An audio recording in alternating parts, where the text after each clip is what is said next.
What's happening, everyone? Welcome to the Total Football Show with Nicky and Ryan. 90 minutes of the total non-stop football action for you. We'll be going on through all the stuff from the Premier League. I've written down a few subjects this week, Ryan.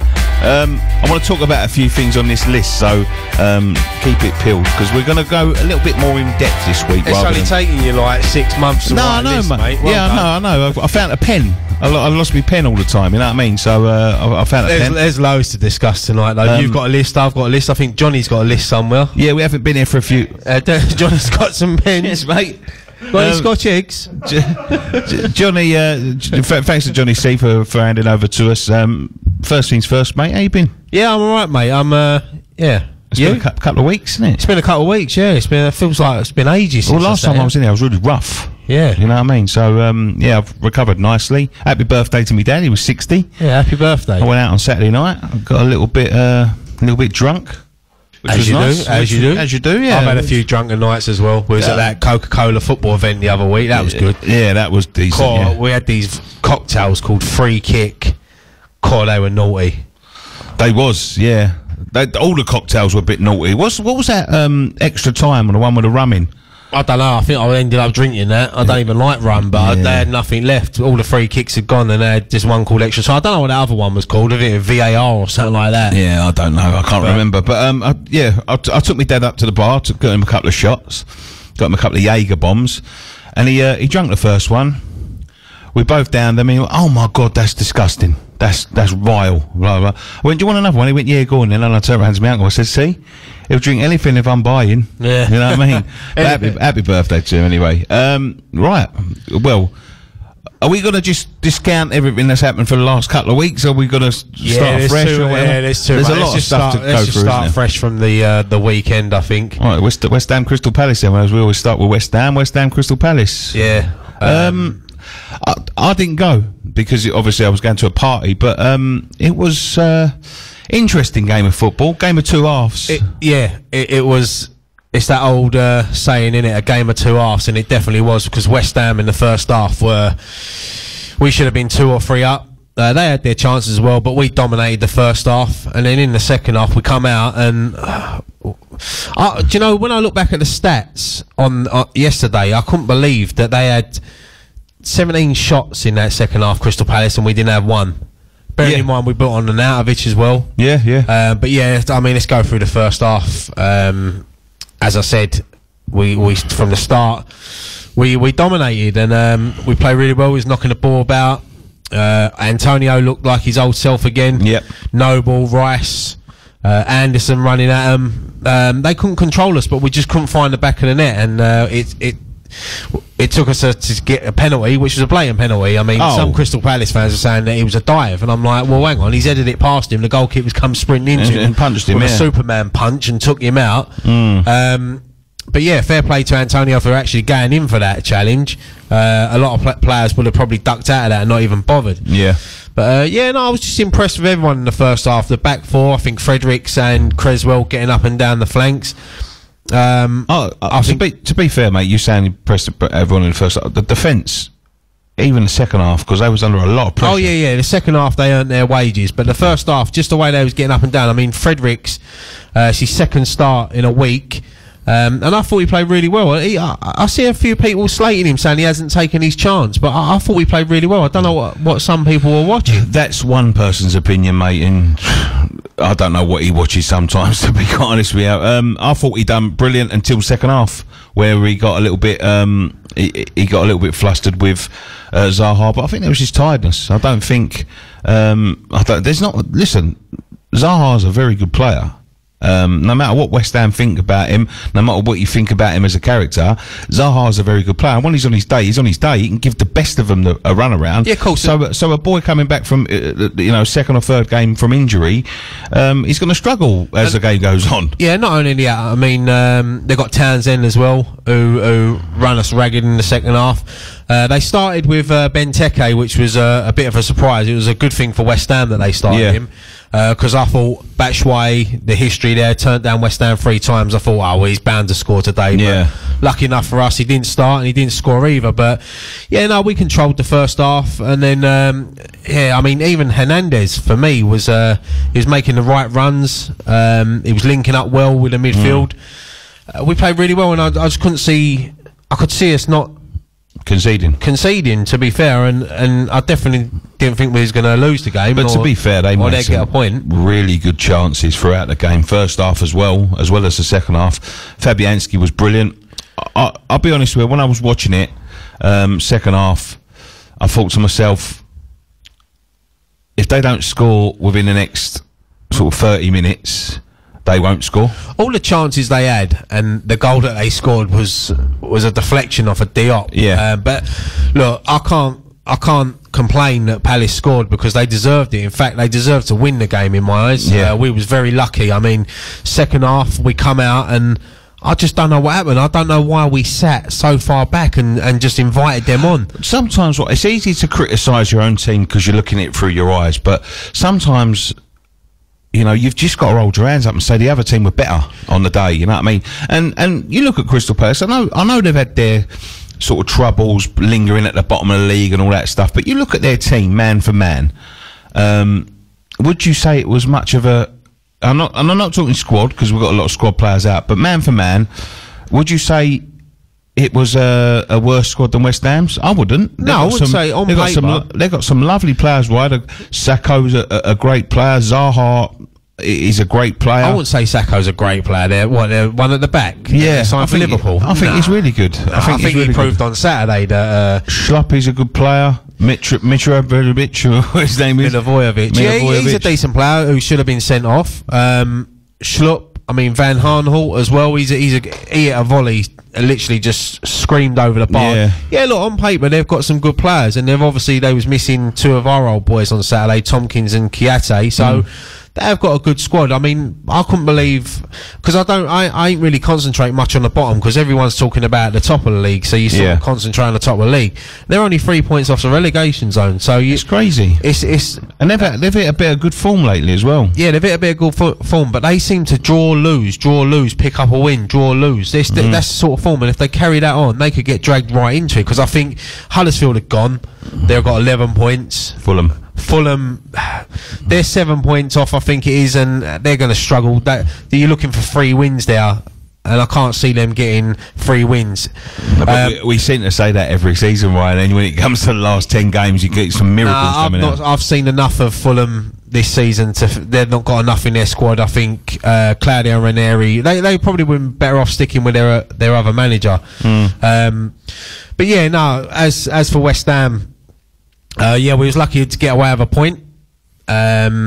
It was just we invited them on, and the substitutions as well. I said this on our show on Saturday night.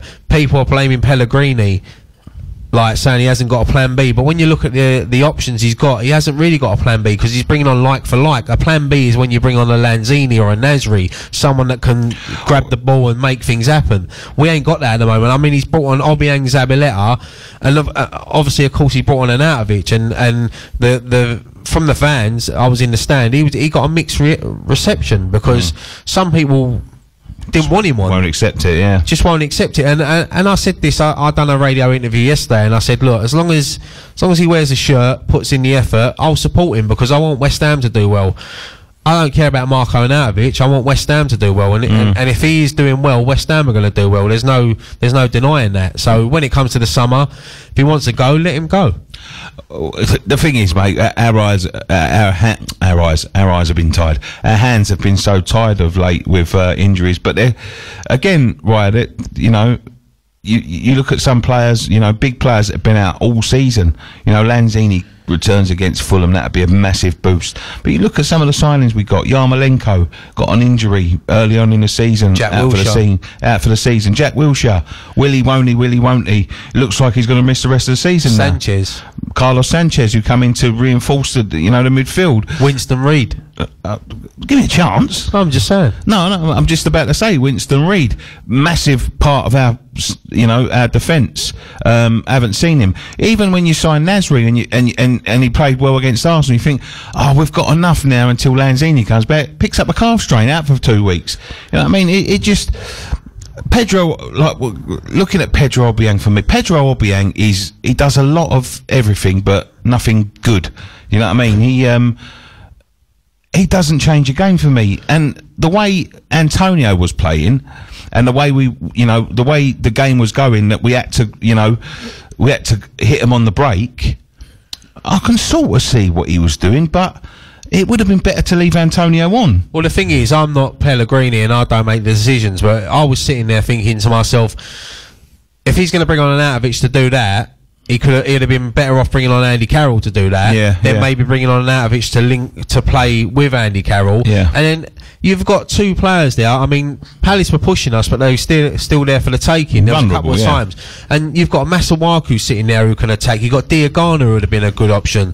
I just think after 65 minutes, I think Pellegrini just accepted, like, once they equalised, we want a point. That's it. Now we're just going to sit back, invite them on, and hope. I mean, if it wasn't for Fabianski, for me, so far, if it was voted now, he's my hammer of the year. Yeah, he's unbelievable. Closely followed by Declan Rice. I think that. See, I'd have Declan first. But I just think Fabianski this season has saved us so many times. I know he's conceded a lot of goals, but we'd have been on the end of a few thrashings this season if it wasn't for Fabianski. I just think for £7 million as well, he's I said this last time, I think he's the best goalkeeper I've seen at West Ham in my time supporting them. Can't think of a better goalkeeper. And the thing is, he's improved on since the beginning of the season to now. He's improved on his catching. Yeah. His distribution, everything. He's working hard in training, and like I said, if Fabianski got it or Declan Rice got it, I'll be happy. I think they both deserve it. Maybe they can do a joint hammer of the year. Yeah, but hopefully, mate. If it's tied in the votes, it will be. But no, I think Declan just edges it for me. But he is very, very close. Are you happy with the point now in reflection? Yeah, definitely. I mean, when you look at the beginning of the week, Liverpool at home and Crystal Palace away, to get 2 points out of that, and it's decent. And you could argue, mate, that it was 2 refereeing decisions that cost us the points in both of them games.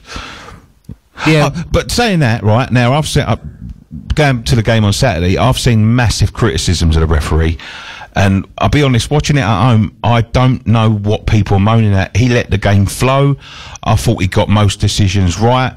All right, you know, he got a big one for us wrong, and I'm sure that, you know, a Crystal Palace fan will pick out something else that he got, you know, horribly wrong. But in terms of how difficult a referee is, in terms of an end-to-end game, a fast-paced game, I thought he let the game flow nicely. Yeah, the only thing is that Milivojevic challenge, I mean, you see him look at him, and he pointed at him saying, look, I'm coming back. And that Milivojevic just sort of thought, right, I'm off now. I'm getting a second yellow. Yeah. But the refs just seemed to forget about it. And there was a couple of times, because where I was sitting, I was right in line with a 6-yard box. There was at least 3 occasions in that first half where Crystal Palace players were offside, and the linesman couldn't see it, yet he was in line with it. And when he got one right, when he finally put up his flag, we was all singing, where were you on Monday night? Yeah, because we could have done with him on Monday night, because we got done again against Liverpool. But look, you can sit here and make excuses. At the end of the day, we're lucky to get a point out of that game. I thought we was lucky on the balance of play in the second half, especially.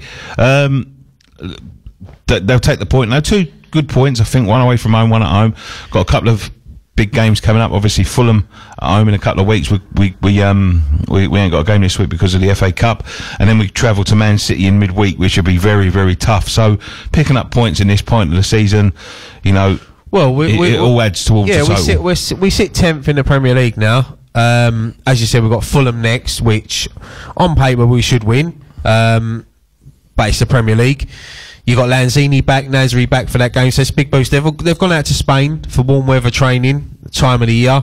Hopefully we'll get a few more players fitter. Do you agree with, I mean... Yeah, we're not... Look, I think it's nice for them to get away, bit of warm weather training, bit of bonding time.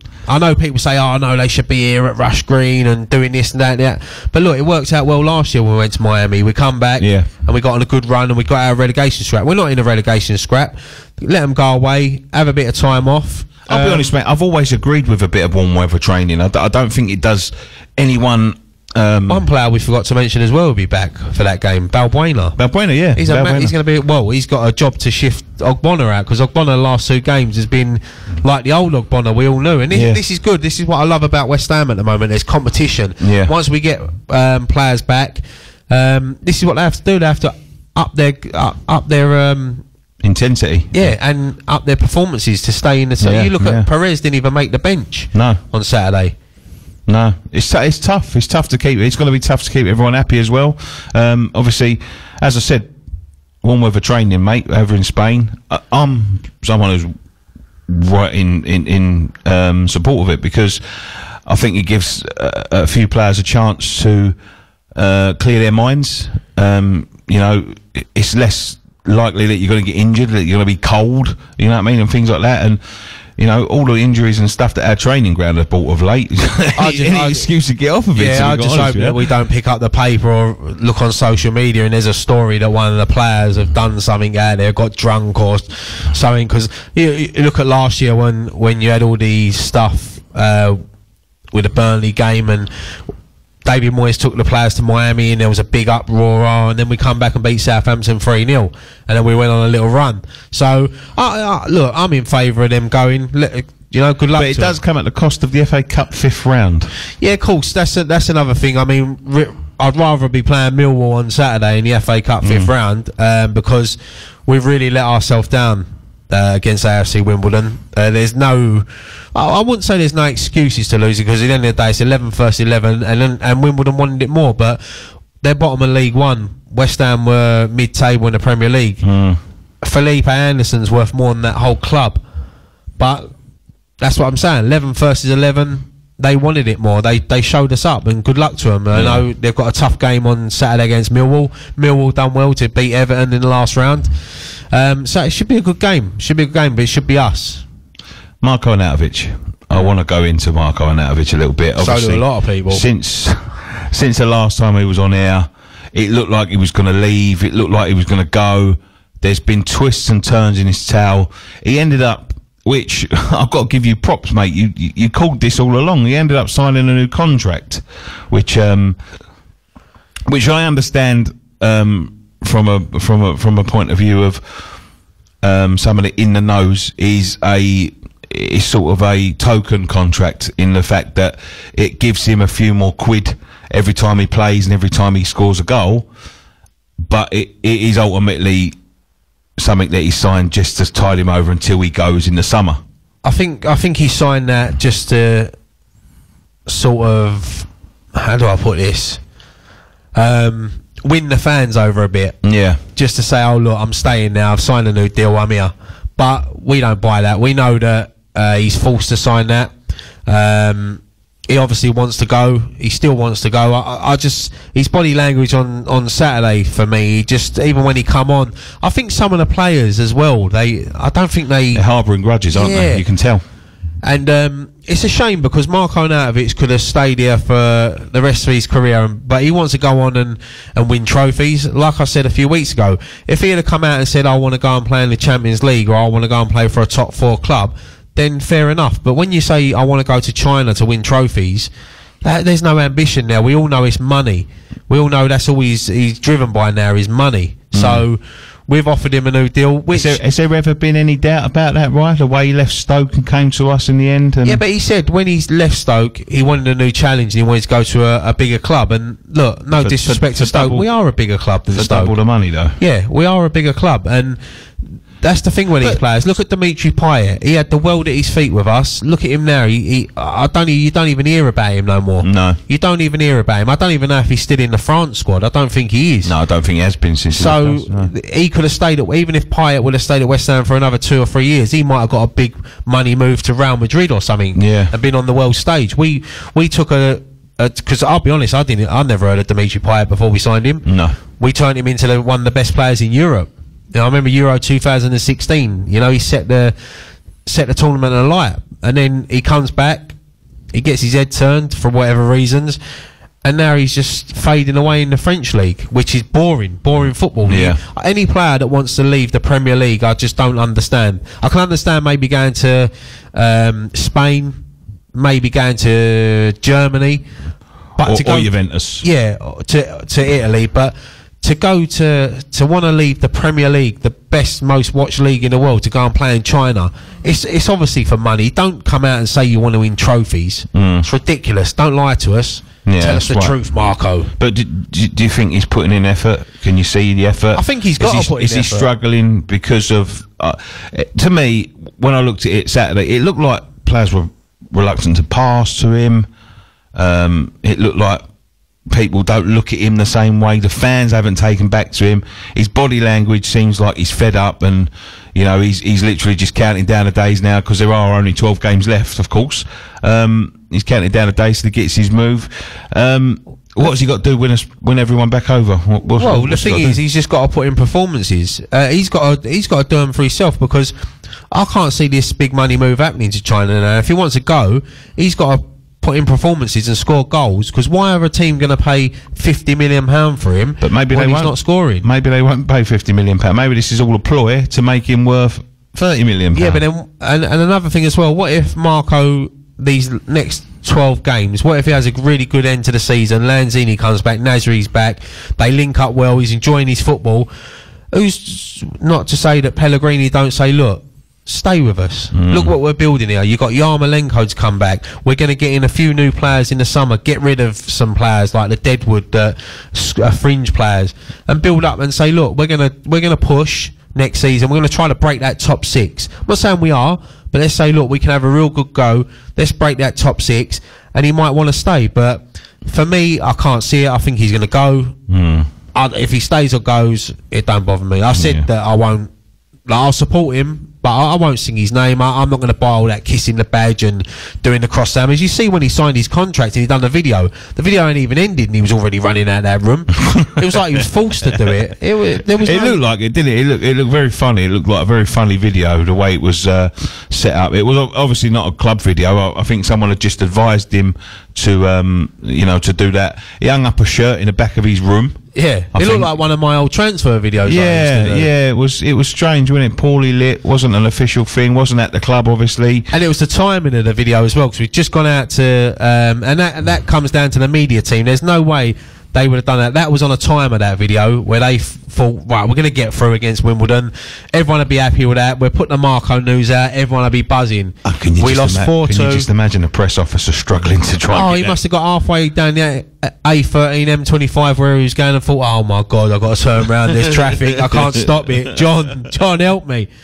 But but one thing. How long we got before a break? 5 minutes. Yeah, I mean that's sort of it for West Ham news. But one thing I do want to talk about, obviously, a bit of sad news over the weekend. Old Mabel Arnold, bless her, 102 years old, 85 years as a season ticket holder at West Ham. Sadly passed away 2 months before her 103rd birthday. Yeah. I was talking to one of my mates, and we were sort of both reminiscing about the old times. We were saying, imagine the stuff that she's actually seen at West Ham, the highs, the lows. She's seen probably every one of our highs. 3 FA Cups, European Cups, 1966 World Cup. The 23 final, she would have been born for that. Yeah, it's unbelievable, and to be a season ticket holder at 85 years, and bless her son still come to the game on Saturday. It was that was a nice touch. How old's her son? Out of interest, he's got to be in his probably 60s, isn't he? No, 80s, I reckon. No, she's 103. Yeah, you can have kids in 70s, 80s. Yeah, about 60s, 70s, or whatever. He still come down, made the effort. His mum obviously passed away, but no, bless her. She, we was lucky enough to see her, and now when she was at the last game at the bowling, and I hope, and I'm sure the club will. I hope they make a big fuss of her for the Fulham game. Yeah, I hope they do, and it'll be nice as well if some of the players and representatives from the club actually attend the funeral.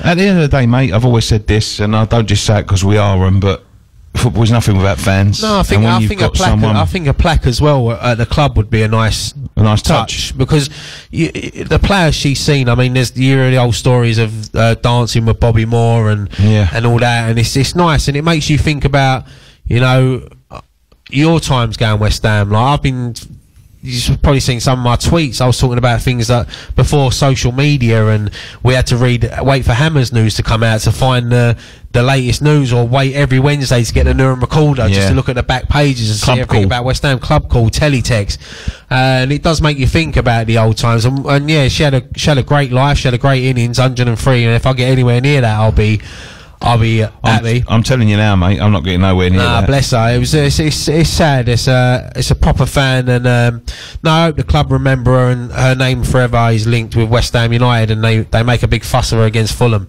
I'm sure they will. Yeah, I'm not talking just about putting her picture up on the screen. Like, I want them to do something nice on the pitch, for her. On the pitch for her, and that'd be nice. What's next, mate? What we got?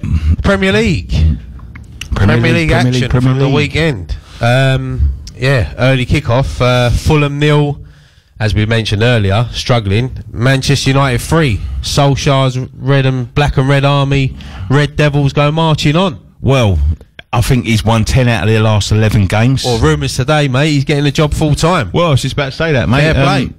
They're saying about it's an audition. He's saying it's not an audition, but listen, X Factor. Well, you've got, when you're given an interim manager's job, they're always going to be looking far and wide for, the manager that they want. And sometimes it just falls on their lap. I said this. I was talking to a Man United fan on Twitter the other day, and I said, do you know what? Sometimes you don't have to be a big name to manage a big club. Man United are a big club. Solskjaer is a big name within Man United, but as it goes for a manager, look what he done at Cardiff. He failed. So when he took over, it raised eyebrows. But he's come in. He's gone back to the roots of it, and I think Phelan as well is a massive part of that team. Yeah. And I think he's got a lot to say, and he's probably got Alex Ferguson helping him out. He's got a young Michael Carrick, say young, but he's got a young coach there in Michael Carrick, who knows the game, knows the club. So, Man United, it could be good times for Man United. It won't be this season, but that win puts them in the top 4. Imagine if they would have sacked Mourinho like 5 games before that. I think sometimes when it comes to managers, now there's always going to be, the old trap that they fall in, where I think Di Matteo fell into this trap with Chelsea, where Villas-Boas wasn't doing very well there. He came along and he ended up winning them the Champions League final, which was a magnificent achievement for him. But there's always that adage of the long-term thing, because at the moment all the Man United players are on a high. Pogba, I mean, the transformation in him since Solskjaer's come along has been absolutely outstanding. Rashford as well. I think Rashford has been absolutely excellent. He's been Martial as well. He's got the players ticking over, but as much as he's got them ticking over, now I'm not saying he shouldn't get the job full time. At the end of the day, it's not my club, and it's up to the Man United fans. Sometimes it just takes somebody to understand the club and understand the club's philosophies. I mean, he played under Ferguson, and Ferguson was a massive part of that club for from the transition from the old First Division into the Premier League, up to 5-6 years ago when he retired. He ingrained a very certain philosophy in that, and Solskjaer would know about that philosophy, you know what I mean? And that's how Man United should be playing. But you do fall into that old thing what Di Matteo fell into, where success comes on the back of something really bad, you know what I mean? And we all see what happened to Di Matteo. He got the job for full time. It didn't last a quarter of a season the next season, you know what I mean? Because when you've got a smaller name manager going into a big club like that, it just seems to me sometimes that they can't wait for him to mess up, you know what I mean? And they want the excuse to get rid of him so they can go and get the big name that the fans want and all this. And because he's a smaller name manager and he hasn't had success with Cardiff in the past, maybe the fans will turn on him a little quicker as well, like they did Di Matteo, Yeah, but the thing is as well, look at the managers they've had since Ferguson left. David Moyes, proven Premier League manager, failed. Ryan Giggs, temporary, failed. Who else said? Van Gaal. All right, he won the FA Cup, but they didn't get into the Champions League. Mourinho, massive failure. So, you know, who else is out there, though, that is a big name that could manage Man United? There's not many out there now, is there? I think they want Pochettino, if I'm honest. Yeah, all right, Pochettino maybe, but what if Man United get into the Champions League and Pochettino decides that, all right, I want to have one season at Spurs? Why not offer Solskjaer then like a 2-year deal or something? Not even one season, mate. Might just decide to stay there. Yeah, well, maybe just offer Solskjaer a 2-year deal and say, look, 2 years, and then we'll review it then. I think Solskjaer would be over the moon with that. Yeah, of course he would. 3 months ago, he was in Norway doing, or wherever he was, Mulder, doing nothing. But yeah, I mean, as for the game, Pogba opened the scoring, great finish from the angle. I mean, I was still trying to work out how he got that in on Saturday night. No, it was a great finish from Pogba. It's the Pogba that we've seen. It's the Pogba that they bought, isn't it? It's the Pogba that everyone knows what he can do on his day. Martial, great individual goal. I think Gary Neville said it on commentary. Ronaldo scored a similar one to that a few years ago, where he just ran it. He was like, he reminds me a lot of Thierry Henry. Yeah, he does. Martial He does as well. Yeah. And then Pogba with his penalty, the 300-step penalty that eventually smashed it in. The horse trot, as they call it. Yeah, but no, look, he it was as I said, takes him into the top 4, and they was 11 points behind the top 4 when he took over. So he's done a fantastic job. But moving on, Crystal Palace, West Ham, we've already covered that. Huddersfield versus Arsenal. It wasn't a great performance from both teams, really. It was just Arsenal got the win because Huddersfield are that bad. Yeah. I think I spoke to Arsenal fans today in work, and they just said we were poor. But they still got the win. They still got the win. They keep the trail on for the top 4. I've just read something about Arsenal in the news today. Aaron Ramsey goes to Juventus, obviously, at the end of the season. He's already signed agreed a deal with them. I'll see it in the paper today. £400,000 per week for Aaron Ramsey. Is Aaron Ramsey worth £400,000 a week? No, I don't think any player's worth that sort of money. But what you got to realise, what's he worth as a player? 50 million, 60 million? Is this where Arsenal are going wrong, though? Because, you know, they seem to be slipping right. You know, last year was the first year that they haven't been in the Champions League for all of Wenger's tenure, and then, you know, he's obviously given up. They're finding it a little bit tough this year to break into that top 4 and stay there. You know, is this where they're going wrong? Do you have to pay the mega bucks now? You know, like they've seen Sanchez leave for £500,000 a week. Now Ramsey leave for £400,000 a week. And the worrying thing is they've both left on free transfers. Yet they give Mesut Ozil £300,000 a week. Yeah. I think they've made a big mistake letting Ramsey go, but the reason why Juventus are paying that money is because they don't have to pay a transfer fee. So if he's worth £50 million, they're just breaking it down. I do find it a bit bewildering from Arsenal that they let these contracts run down, because as I said earlier, you know, with Chelsea and stuff, with player power, to a friend of mine when I was talking about, you know, the way that they get people sacked, and we'll talk about Chelsea in a minute, but these players are a huge asset. I mean, how much would Aaron Ramsey be worth in today's market? That's what I'm saying. He's talking 50 million quid. 50, 60 million. Yeah. He's a legend at Arsenal. He's scored in cup finals. He's won them cups. He's a good player as well. And I think he's only still young, isn't he? What's he, about 27, 28? Yeah, I don't think he's so old, he's still got a good bit of career left of him. But yeah, I just think Arsenal have made a massive mistake letting him go. But they run Sanchez's contract down to the point last year where they had to swap him for Mkhitaryan. But the weird thing is, as well, is they actually offered Ramsey a contract. He agreed it, and then they pulled it away. They didn't want him to sign it. So I don't know. Maybe Unai Emery just didn't fancy him. Maybe he just thinks I can go and get better. It's going to take a lot.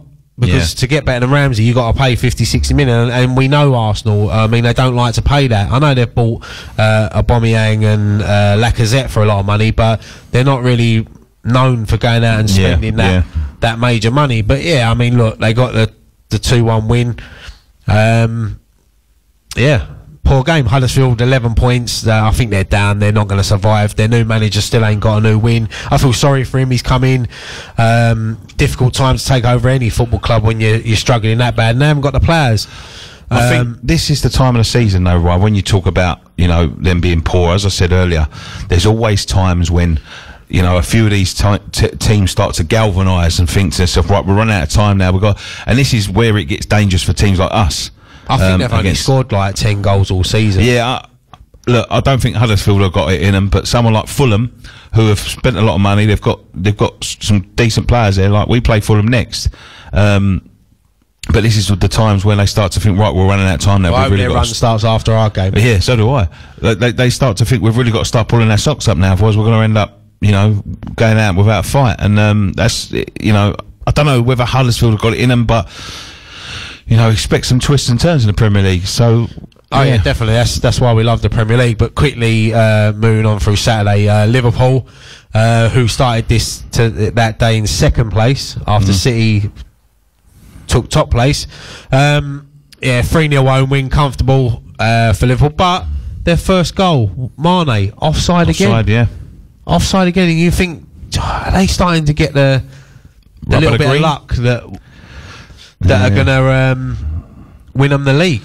I've always said that Liverpool, I think, would win the league. I am starting to doubt their credentials a little bit now, because they are getting lucky. They got very lucky against us last week. That was a bit of the luck that they needed, but that luck will run out, and they've got. I think the test would be in the next few games. I think they've got Manchester United. They've got Man United next, and I think they go to Everton after that, and then I'm not sure they got after that, but then they've got Spurs coming up as well. So if they can get through them 3 games, then there's no reason why they can't go on and win the Premier League. But the United one would be the big one because of the form United have been in, the rivalry. Yeah.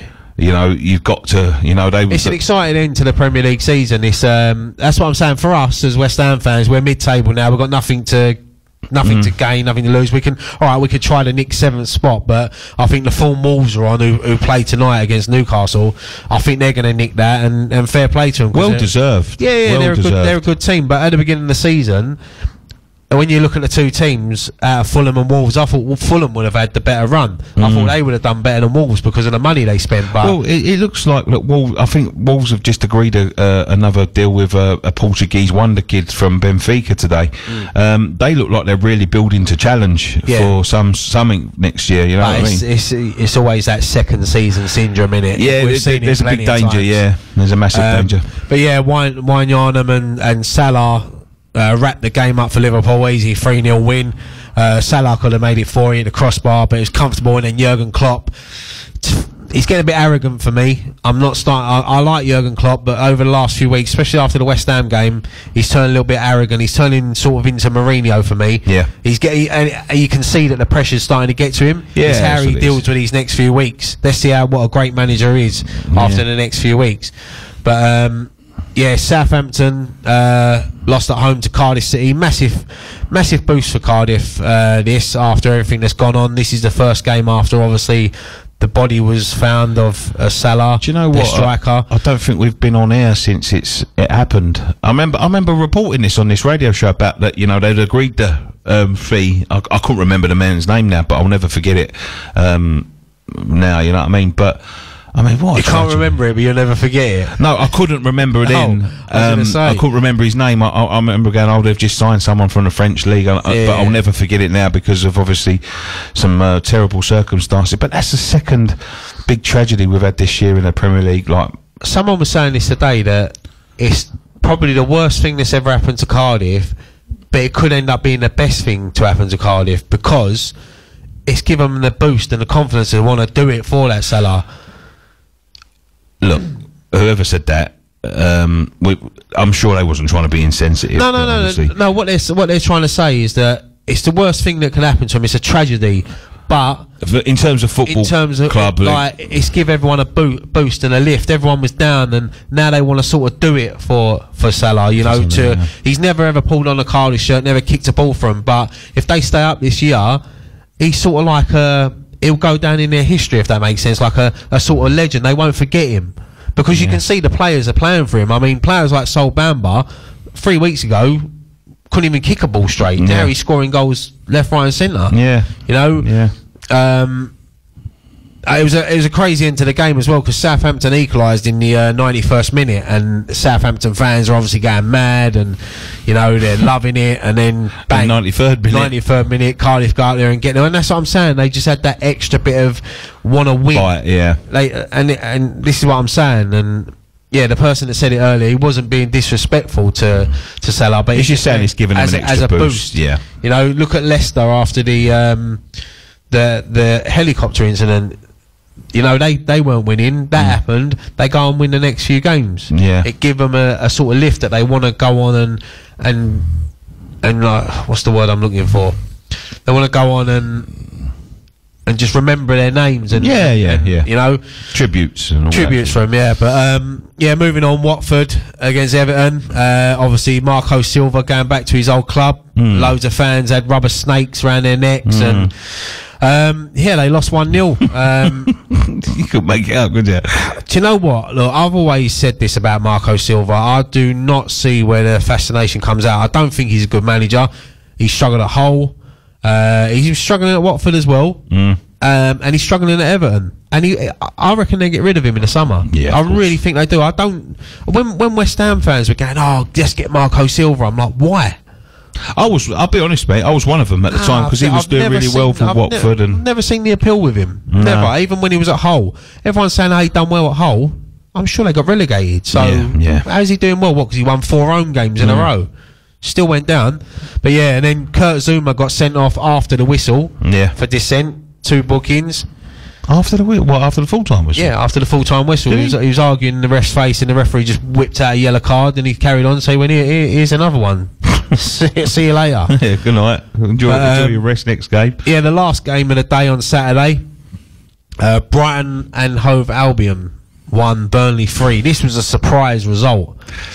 Because Brighton are good at home, but Burnley have picked up a little bit of form of late. And but Burnley, I think it's happened before, you know, when they beat us, you know, and it makes me not so, you know, not think of our defeat in such, you know, bad light now. But since just before they started playing us, they've turned into the Burnley that they, you know, everyone knew they could be, and you got to give credit to Burnley because they could have quite easily sacked Dyche. You know what I mean? With that Europa League stuff and all that at the beginning of the season, they was doing so bad in the league. At one point, they was bottom. They could have quite easily sacked Dyche, but they stuck by him. And that's sometimes what you got to do. Of course, some of these owners are too quick to react and sack managers. All managers are going to go through bad spells. Everyone goes through bad spells. Even the greatest go through bad spells, but it's how they react and how they turn it around. And if they're not given enough time to turn it around, like the Fulham manager, he got them up to the Premier League. He was struggling, and when they sacked him around September, October, didn't they? So he's not really had a chance. No. Of course, Fulham are going to struggle. What do you think? They was going to just come into the Premier League and be top and all having a jolly? Ride the storm, ain't you? Yeah, you got to. But yeah, I mean, it was a great victory for Burnley, and it pulled them. I think they're 3 points clear of the bottom 3 now. Yeah. Bearing in mind, like you said, they were bottom, and I think they was about 6 or 7 points behind at one point. Yeah. So, fair play to them. But excellent form. Yeah, Sunday, Super Sunday, Tottenham. Get through this one sort of quick because I think we've got to talk about this Chelsea Man City game. Everyone's itching. I do want to talk a little bit about No. The Tottenham game was a good game. 3-1 home win against Leicester. Bit of a mixed game this because Leicester had a chance to get into it. Vardy come on as a super sub and missed the penalty. It was a great game of football. Yeah, it was a great game of football. I mean, there was an incident when Son went down in the box. The ref booked him. Sanchez got his first goal for Tottenham. It was a good game of football. It was enjoyable. You've got to give me especially. I've got to give massive props to Tottenham. I thought when them 2 players went down and they was out for a long time. Obviously, Son was away on international duty at the time, and I didn't think they would be able to maintain the press, but they have. They're still winning games. There's still question marks over the stadium. They still haven't got a certificate. They're still going to play Arsenal at Wembley. At Wembley. I don't think we'll see the stadium this season. I think they'd be crazy to move now, to be quite honest. The thing is, mate, they're 5 points off the top, and they've still got to play Liverpool. Yeah. So, look, if they can just get through these next few weeks and get Harry Kane back, Dele Alli's back in training now, they're not out of the title race. Everyone keeps talking about Liverpool and City. maybe that's a good thing for Tottenham that everyone's talking about Liverpool City, because they just go.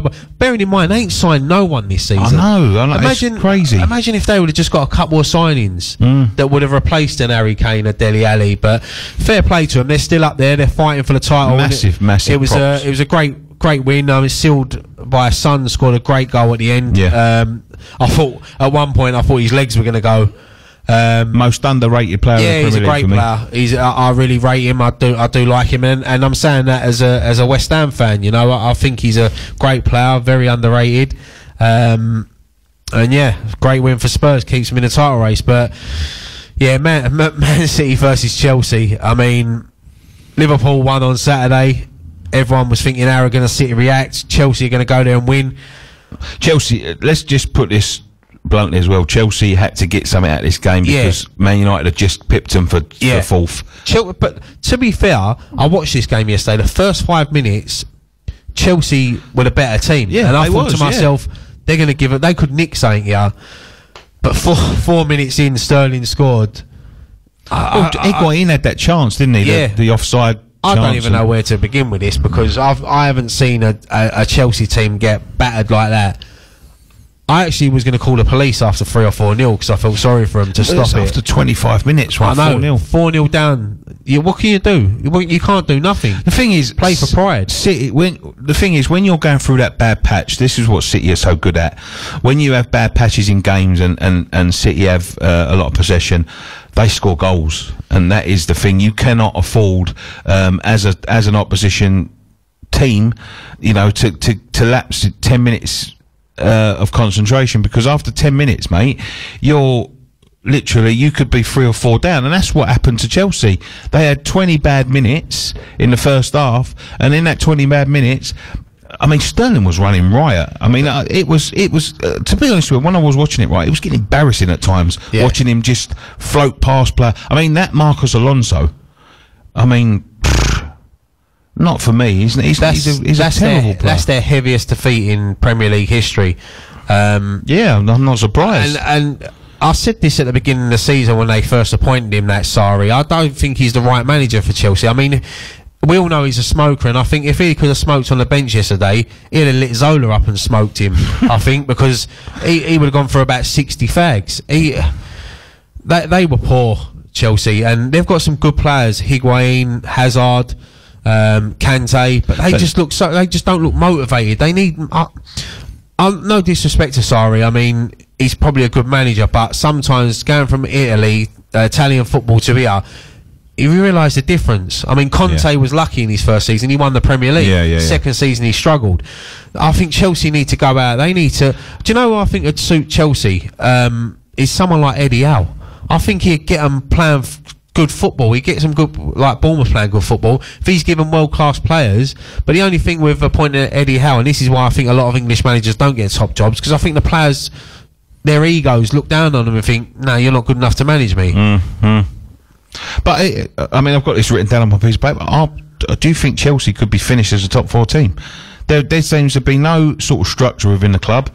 The players seem to be running riot. You've got players now like Eden Hazard, who is, you know, by far, head and shoulders above anyone in terms of their best player. He wants to go to Real Madrid. He's made it quite clear this week that he wanted to go to Real Madrid. Kante. Let's be honest, Kante could go to any club in the country. Any club in the country would have N'Golo Kante. So if you've got someone, well, I'll say in the country, in Europe probably, he could get into a Real Madrid team, he could get into a Juventus team, he could go to any of the big boys. So I'm not saying he's going to, he's not that sort of person, but... once they sort of start to... They're in real danger of not making the top 4. And at the beginning of the season, we was talking about them as title contenders. Yeah, they was in the title race. But yeah, they was in the title race. I think they might still sneak top 4. They just don't seem to have any investment, right, from the top now. I know they bought that goalkeeper for a lot of money, but it doesn't seem like they've got the free-flowing money that sort of Man City have got. He seems to... got them on a budget, and can they replace the players that are walking out the club now? Just about to walk out the club. I don't think they can. I mean, yeah, they're gonna. I'm saying they need a new manager. I don't think this Sarri's right for them. But yeah, I mean, City run right yesterday. Aguero was unbelievable. He equalled Alan Shearer's record for the most hat tricks in the Premier League. I think it's 11 each. I hope we don't get number 12 against West Ham in a couple of weeks. But he's unbelievable. He's. Do you know what? Sergio Aguero, and I've said this for a long time now, he's one of the most underrated players in the world, because when you mention Suarez, Messi, Ronaldo, Aguero is in that bracket for me. He's unbelievable. I think he's the best goal scorer in the Premier League history. He's unbelievable, and he don't get enough credit. Maybe because he hasn't won anything with Argentina. Maybe, I don't know, but no, he's. I think sometimes in a team full of superstars like that, I mean, you'll always be talking about the David Silvas, the Kevin De Bruynes. It's easy to get buried, isn't it? You know what I mean? When you're, in amongst so many people, and he is unreal. It's his positioning for me. I love watching him. You see his second goal yesterday. He's sitting there waiting. He's anticipating that someone is going to knock that back in. And for probably Liverpool fans won't be happy with this, but Ross Barkley, the ex-Everton player, was the one that knocked it back in. But City just run right, and this is why I think City will win the Premier League, because they're just going to carry on now and on and on. We talked about Liverpool's test. That was a test for them, and well. If it had been Man City 6, Burnley 0, you'd have thought, that's predictable. They've just tore Chelsea apart. Yeah. Tore them apart. But, I mean, so for me, I just think they're going to win the Premier League. It's good. It's a good end to the season. I'm looking forward to it. Because I think the bottom's sort of sorted itself out. Yeah, it's Huddersfield, Fulham, and then it's out of Newcastle, Cardiff, and Palace, but the top, it's going to come down right to them last 3 or 4 weeks, I think. I think City will just carry on winning. I think Liverpool will drop more points. Yeah. I could see Liverpool not losing, but drawing a lot of games. Yeah, getting frustrated. And 15 minutes to do all this, Ryan. So, well, no, we've got it's the return of the Champions League this week, mate. Champions. Yep. Lovely. Tuesday, mate. Massive game. Man United versus PSG. That's a big game. That's a massive game. I would be honest with you. Obviously, Mourinho guided them through. I would have said PSG all day long. I'm not sure now. Yeah. Man United could quite easily win this one. Yes, and the good thing is they're at home first. So if they can nick like a little 1, maybe 2-0 win at home, go out to Paris, and they're a magnificent team, though. PSG. They've got some lovely players. Neymar, Cavani. Oh yeah, they're full of world superstars. It's on paper Silva. They should be winning this. They should be winning the Champions League, really. Yeah. But Man United at the moment, ask yourself, what are they going to concentrate on more? Trying to win the Champions League this season, or getting into the Champions League for next season? I think maybe they've got to go for it. It's a massive game. So if you beat PSG, then your confidence is going to be sky high. Yeah, that's what I'm thinking. Their confidence at the moment will be through the roof. They'll be thinking they're both, mate. Well, they beat PSG. They're in the quarterfinals. They get another draw. Yeah. I mean, for me, PSG are probably the biggest team left in the competition with the players they got. So any team under that is sort of a step downwards. You might get a Real Madrid that are sort of on the same level, but I don't normally follow the Champions League religiously. I won't sit there 2 nights in a row and watch football. I don't think my household would allow it, but that'll be the game I'm pinpointing this week. I think I'm going to watch that one. Yeah, massive game. And then also tomorrow night, Roma versus FC Porto. Another big game. Tomorrow night, Wednesday night, Ajax take on Real Madrid. Another massive game. This is what I love about the Champions League when it gets to this stage, is the big teams start to play each other. And Ajax are not the Ajax of old. But they're improving a lot. Real Madrid are not the Real Madrid of old. Not this season. No, definitely not. They're beatable. So Ajax would be well up for that. And then Tottenham play Borussia Dortmund. They played them last year, didn't they, and beat them. So I fancy Tottenham. Yeah, I think Tottenham progress through this game. It depends who they get on the next one. But then again, it's another thing. What are Tottenham, with their injuries, what are they going to concentrate on more? Winning the Premier League or winning the Champions League? Well, I'll be honest with you, mate. Might do both. I didn't think this would be a dilemma for them. Could you imagine that? Oh, God. I didn't think this would be a dilemma for them, because they looked earlier on in this Champions League in the group stages, man, they looked like they was gone. But I fancy Tottenham for that. I think they've got a good draw there with Borussia Dortmund. Borussia Dortmund are a good side, and we've seen them obviously beat Liverpool in the last couple of years. In one leg, they beat him in the other leg, didn't they? But yeah, I just fancy. This is another thing as well. This is where a little bit of sort of jealousy comes into it as a West Ham fan, because I think to myself, them Tottenham fans now are going to go and experience Borussia Dortmund away. You know, and we know what Borussia Dortmund's like as a ground, as a stadium, the atmosphere. And I just hope one day that the West Ham can be on that sort of level, because whatever the banter is between Tottenham and West Ham, is that you got to look at them and admire them, what they've done over the past few years. They haven't spent big, but they've done built it the right way. They've built up. They've got in the Champions League that first year, and every year they've sort of now they're in touching distance of being Premier League champions. Yeah, and that's what all clubs should sort of aim for. Like, definitely. Not the Man Uniteds, the Arsenals, the Chelsea, Cities, because they've done it. But teams like West Ham, Everton, Liverpool, even, you know, they should admire Tottenham for what they're doing, and whatever happens with their new stadium now, it could affect them. It could kick them on, but it could also affect them and drag them back down to maybe being like a top £6 billion. It's a lot of money. But they've got the players. As long as they can keep their players and add to the squad, Tottenham will win trophies eventually. I think they've had so many opportunities. Right? I'll be honest with you. I can see the Tottenham squad starting to disintegrate a little bit. There's going to be players like Eriksen and all that. You know, they've given them a good few years now. They've given them a good few opportunities to win trophies, and you probably think, you know, all right, we're close, but you know, I can go to a Barcelona or a Real Madrid or a yeah, but they could go to a Barcelona and sit on a bench and go up and collect a medal that they've probably played one game in. But I think they're good enough players to break into these, and that's credit to Tottenham, because when I can't see anyone leaving Tottenham, especially for the first year, 2 years in that stadium. They don't win anything in the next 2 years, then Harry Kane and that start thinking, right, I've got to move on now to try to win trophies. But moving on, Europa League on Thursday. Let's look at the English clubs. Arsenal travel to, is it Bate Borisov? Yeah, maybe. Didn't Big Sam try to sign him once? I think Big Sam met him once. But he's had a few balls. Lazio versus Seville, that'd be a good game. Rapid Vienna into Milan. Chelsea travel to Malmo. Malmo, that's sweet, isn't it? I think Jamie brought back him in today. But yeah, that's it. Mustn't. That's sort of it for the English clubs. I mean, let's just quickly, before we move on to the Champions League next week, because we mentioned them because we're not here next week. Saturday, the FA Cup 5th round: Brighton versus Derby, AFC Wimbledon versus Millwall, Newport County versus Manchester City. Got to fancy a Newport win now. Oh, I'll tell you what, how big is it for their players to play against Man City? Because whatever team Man City put out, they're going to put superstars out. Yeah, that's the thing, isn't it? But the tie there is, for me, AFC Wimbledon versus Millwall, because one of them teams there have got a chance of going to the quarterfinals. Yeah. And you're one game away from Wembley. Yeah, of course. Obviously, I want it to be AFC Wimbledon because they went out, they beat us. Well, I'd want it to be anyone apart from the other lot, you know what I mean?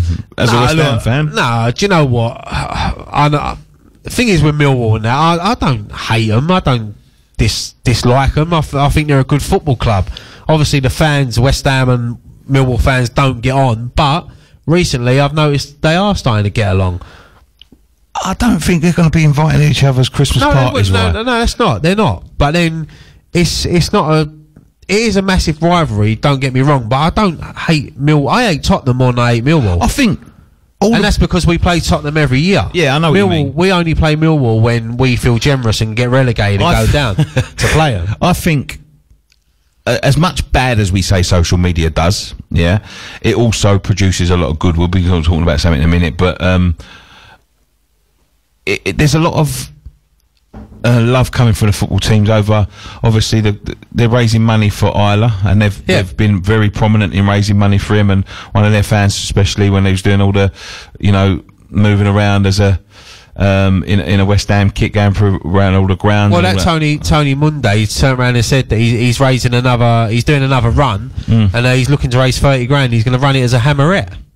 Yeah, and fair play to him. But now there's another charity popped up, a Millwall one, and I hope West Ham fans reciprocate. Well, they are. I looked at the Just Giving page today, and there's loads of West Ham fans there. And it's nice to see. I mean, sometimes football, some things are more important than football. Sometimes, some people can't think football is the biggest thing in the world, but sometimes there's more important things. But yeah, moving on to Sunday, Bristol City play Wolves.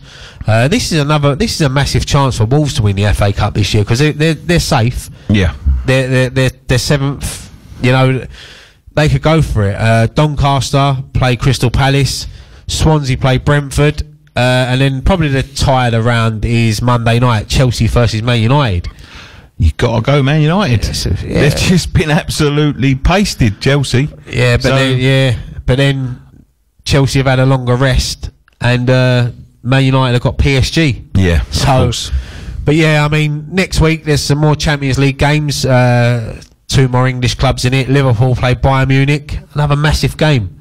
Where's all these big games coming from? Yeah, I like them. Yeah, it's great. Did all the English clubs get through? Yeah, we did, didn't we? Yeah, Liverpool play Bayern Munich. That's going to be a tough game for Liverpool because they've got one eye on that Premier League title. So, but we know what Liverpool and European nights go hand in hand, and you probably see a screamer from someone in the last minute that takes them through.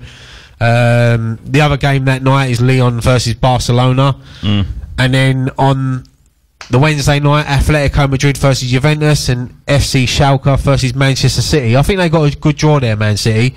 And once again, I mean, their owners, I can imagine, want them to win the Champions League. Yeah. They've won the Premier League. Yeah. They know what that's like. That's their ambition. Their ambition, they'll probably put the Champions League as priority. But you got to remember, Man City play Chelsea in the League Cup final next week. They're still in the FA Cup. They're still in the Champions League. They're still in the Premier League. They could be the first team in history to do the quadruple. Well, this is the thing. Everybody talks about the Man United treble winning team of '99. Imagine the Man City quadruple winning team of 2019. Man United fans are probably thinking, "Oh, please, come on, Chelsea, just beat them in the cup final."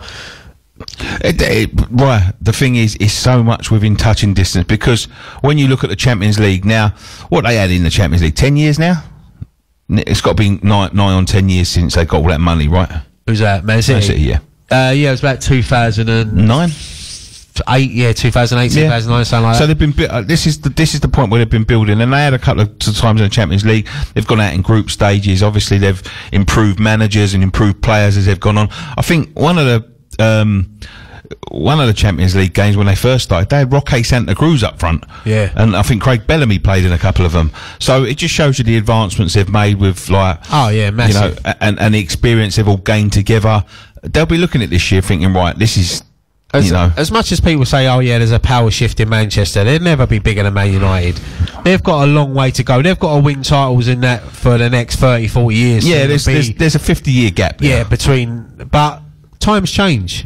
And teams will have their, in the next 10 years, it may be an Everton that are up there fighting for the title. It can happen. Who would have thought 20 years ago that Man City would be sitting here now talking about Man City having 3 Premier League titles, Champions League, when they was one penalty kick away from staying in Division 2. I'm pretty sure that when they've got Paul Dickoff, they've got a lot to thank him for. I think they was in the Premier League when Manchester United won the treble, but I think subsequent seasons, I think they went down to League 1. Well, the equivalent of League 1. It was Division 2 at the time.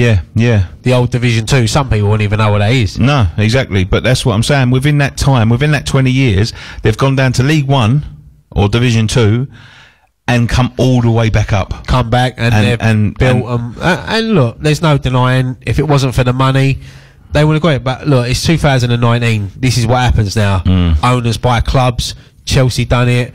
Do you remember when their last owner was Frank Sinatra? Or what they used to call Frank Sinatra. Do you remember? The Chinese fella. I can't even remember who he was. Oh, yeah, because he employed Sven, didn't he? I think he's Shinawatra. They lost... I remember them losing 8-0 to Middlesbrough on the final day of the season. They sacked Sven. Yeah, but... No, but yeah, that's it for the fixtures, mate. I mean, there's a few things. I don't know, you got something to talk about. You got a couple of things. We've gone through most of them. But well, go on. No, go on. No, I've got one thing I want. Go on, you talk about your thing first, because I'll end it. I want something surprised me today. I looked on social media. I haven't looked on I don't really follow the lower leagues. Paul Scholes has been appointed Oldham manager. Oldham manager, yeah. But he supports Oldham, doesn't he? So it's massive for him. He's an Oldham boy and all that sort of stuff. But the thing I'm trying to make here, Paul Scholes doesn't. I barely hardly speak a word in the last 30 years. You can imagine him in there, change your little, just kick the ball. Yeah, do you know what I mean? He just doesn't. He doesn't grab me as the manager type. It's a different type of manager. I can't see him being someone that screams and shouts, but you never know. Yeah, he's not been in this situation before.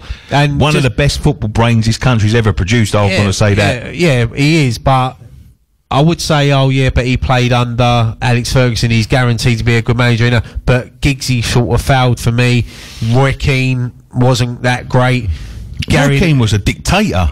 Gary Neville, the less we say about him as a manager, the better, I think, for his sake. Phil Neville as well. But then again, Phil Neville's doing well for the England ladies team. Good luck to Paul Scholes. It'll be interesting. You never know. In 10 years' time, when Solskjaer's struggling, never know. He might take over. But what else have I got to talk about? Right, Ryodri Giggs.